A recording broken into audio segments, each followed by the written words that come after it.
Elle aurait aimé un jardin, même petit. Un petit jardin où elle aurait planté des tulipes, installé un toboggan pour les enfants, une table ronde pour les repas d'été. Aujourd'hui, en regardant par la fenêtre de la cuisine, elle y repense à ce petit jardin qu'elle n'a fait que rêver. Elle étouffe dans ce 4 pièces perché au 8e étage d'un immeuble poussé comme un champignon au milieu de tant d'autres. Horizon bouché. L'étouffement n'est pas nouveau, palpable bien avant le confinement.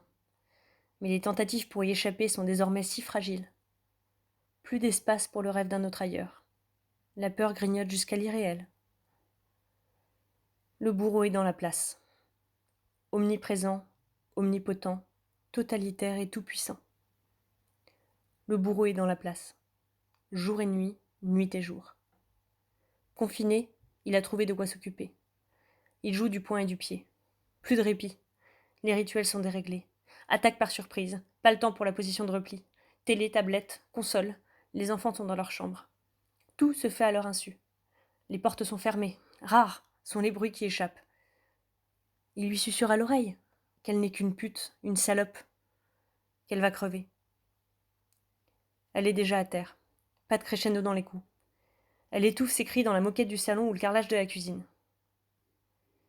Et si, plus tard, lorsque les portes s'ouvrent de nouveau, les enfants demandent « Pourquoi maman boite quand elle marche et que c'est drôlement rouge sur son cou ?» On dit « Maman est tombée. » Maman n'arrête pas de tomber. Quelle drôle de maman qui ne tient plus sur ses jambes. On rit. Elle rit avec eux. Pas grave si son œil vire au violet, si sa lèvre est fendue, si sa joue est gonflée. Personne ne verra rien.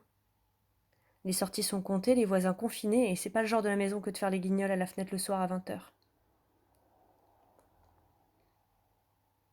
Les courses, une fois par semaine. Elle se cache derrière son écharpe et ses lunettes. Il pousse le caddie. Trouver un prétexte pour aller à la pharmacie. Elle l'a entendu à la télé. À la pharmacie, on peut parler, dire qu'on a peur, montrer les coups, ils appellent la police. Même s'il est là, il y a un code. Masque 19. Elle dit « Il faut du Doliprane pour les enfants ». Tentative vaine, il souffle. Les sacs sont lourds, il veut rentrer. Les gosses peuvent bien se passer de Doliprane. La nuit, quand il dort, elle va fumer sur le balcon. Elle écoute ce silence si nouveau. Tant de paix qu'elle sait éphémère. Elle voudrait se fondre dans cette obscurité nocturne, franchir la frontière comme une clandestine. Elle a déjà pensé enjamber le parapet, se laisser happer par le vide. Mais il y a les enfants. Il faut tenir. Continuer à respirer en serrant les dents. Et s'il avait dit oui pour la pharmacie, aurait-elle même osé composer le numéro d'urgence, elle n'y arrive pas. 10 ans de coups.